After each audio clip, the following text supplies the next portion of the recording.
Hello everyone, welcome back to Truth or Demons podcast. I'm your host, Stevie, and today I have a little bonus episode for you.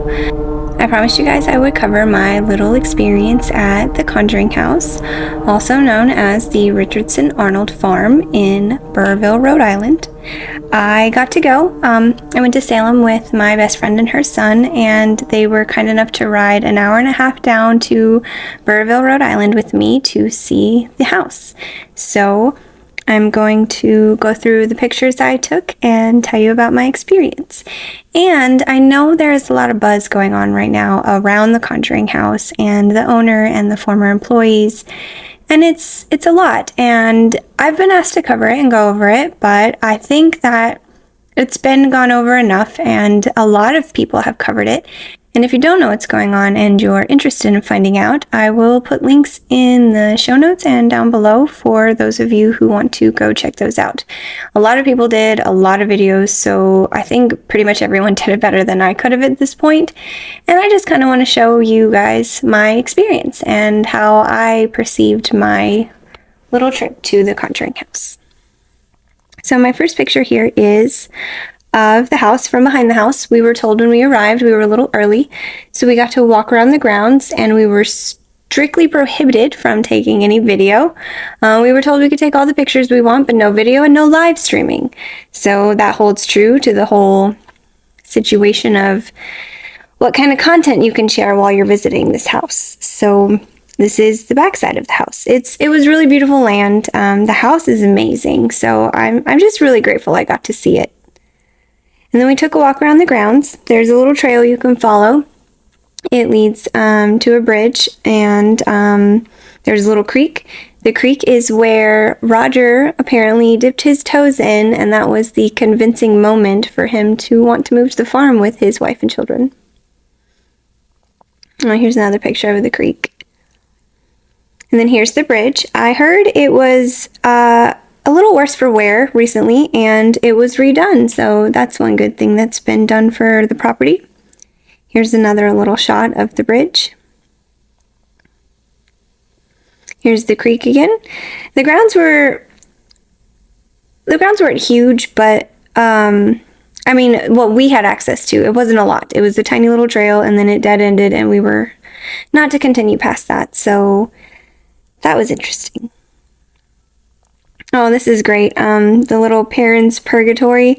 Just behind this, to the right, is a little camping area. If you guys don't know what camping is, don't feel bad. I didn't either until I looked at the website.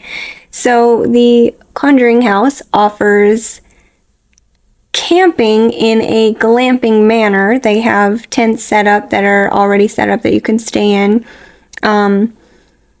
They say that the grounds are haunted. So if you decide to camp on the grounds in the little camping areas, you might possibly get some activity out there. But also on the flip side, I've heard some things about how the grounds aren't being taken care of as well as they should be, and this is not necessarily good for them. So people are on either side of this conversation. So people don't always agree that the camping is a good idea, but I hear some people really enjoy it. So here's some more of the grounds, the little trail.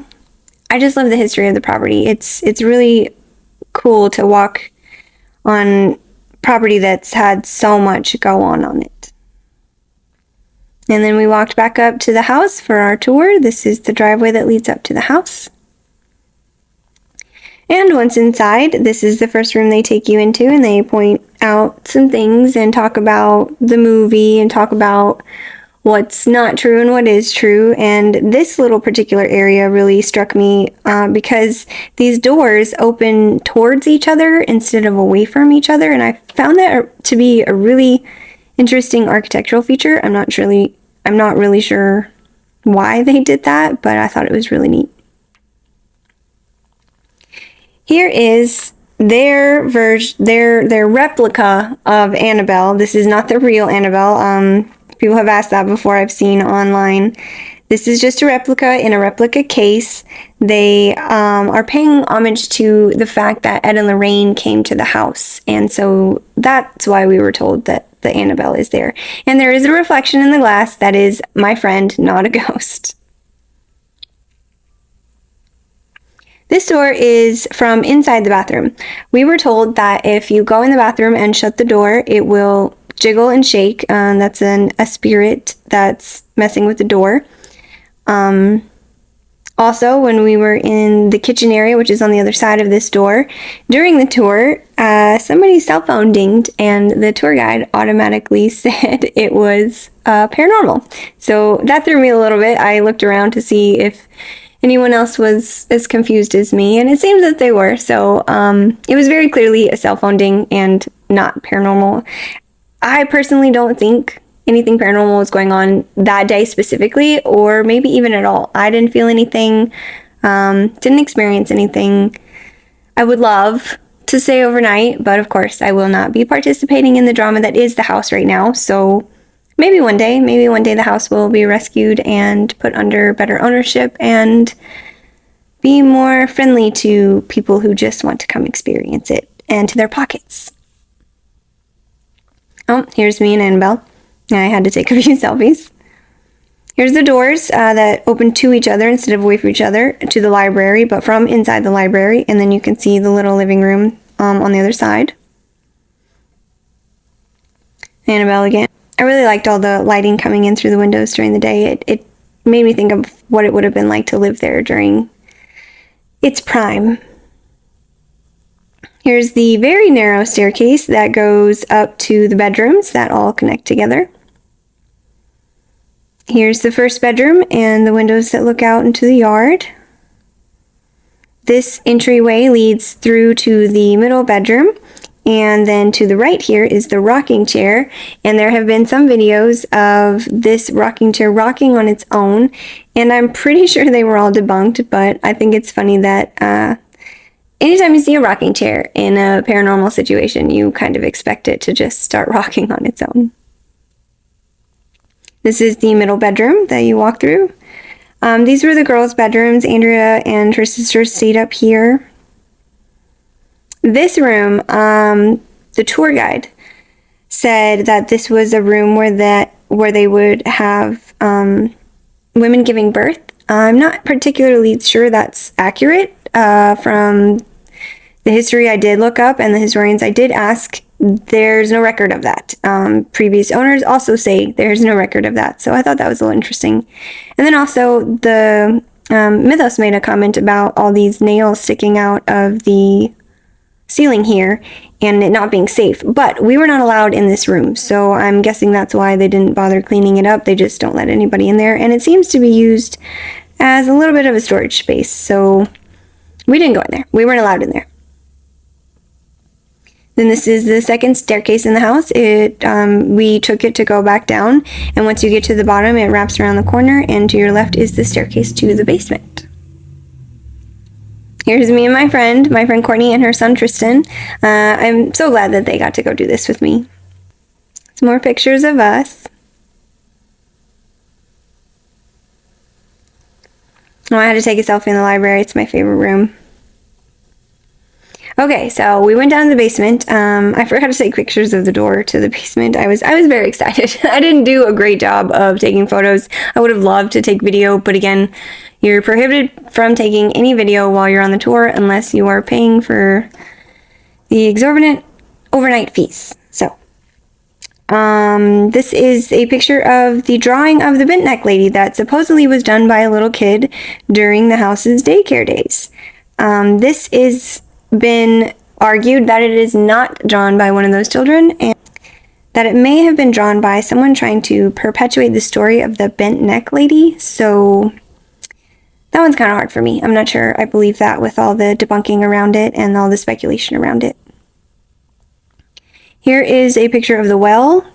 There's lots of stories in the history of the house about creepy crawlies coming up through there and it being paranormal, but it does in fact lead to outside and it's not sealed, so in theory any creepy crawly could have come up through there, so that would definitely not be paranormal.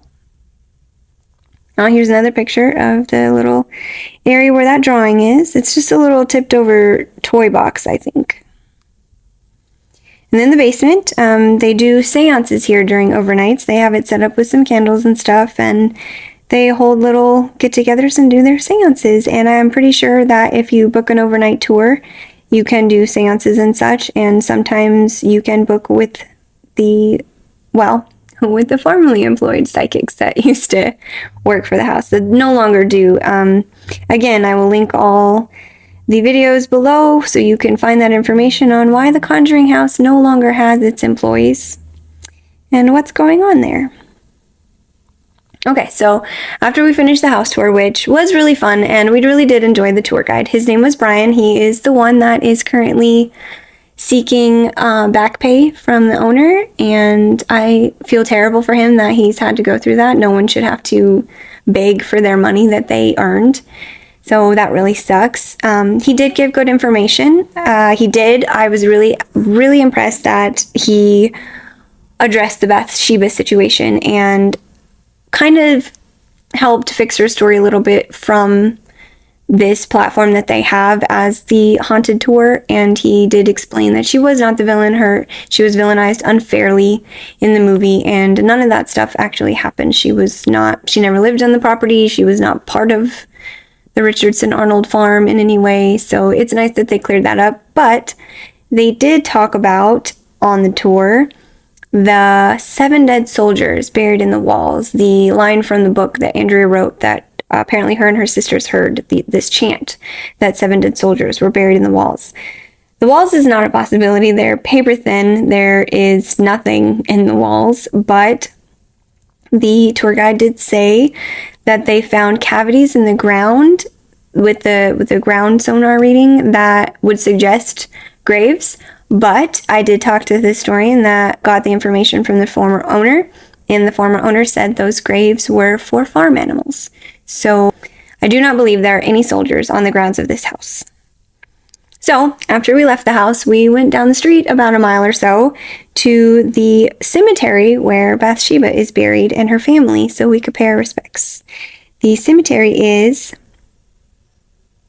the Rhode Island Historical Cemetery, and Bathsheba and her family are buried here. This is Bathsheba's headstone, or what's left of it. After the movie came out, her headstone was very, very wrongfully vandalized. People took the story and ran with it and decided to get their vengeance on her headstone for something she did not do. So it's very sad, but again, the historian that I've been working with, Jamie Rubio, she helped organize a fundraiser. The fundraiser was to get her a new headstone. It has been completed, I heard, and if it's not already up, it'll be up soon. And I really hope I can get back up there and see it for myself. But as soon as I have pictures of it, I will share it on the social medias. And then here we have her husband, Judson Sherman. He was buried next to her. And then we have her children. This is Edward Francis, as son of Judson and Bathsheba. This is, I think, George. I can't really make it out very well, but I think it says George. And it's another son of Judson and Bathsheba. And then we have Julia, daughter of Judson and Bathsheba. So she did have children. She did not murder her children, and she did not hurt or harm them in any way. So I'm really glad I got to go visit her gravesite and pay my respects. There's another close-up of Judson's. And there's the family all together. And I'm not sure if this fence was always there, but I hope that it deters anybody from going back. Someone who's uneducated and doesn't know the righted history of Bathsheba. So hopefully that never happens. And that is my last photo.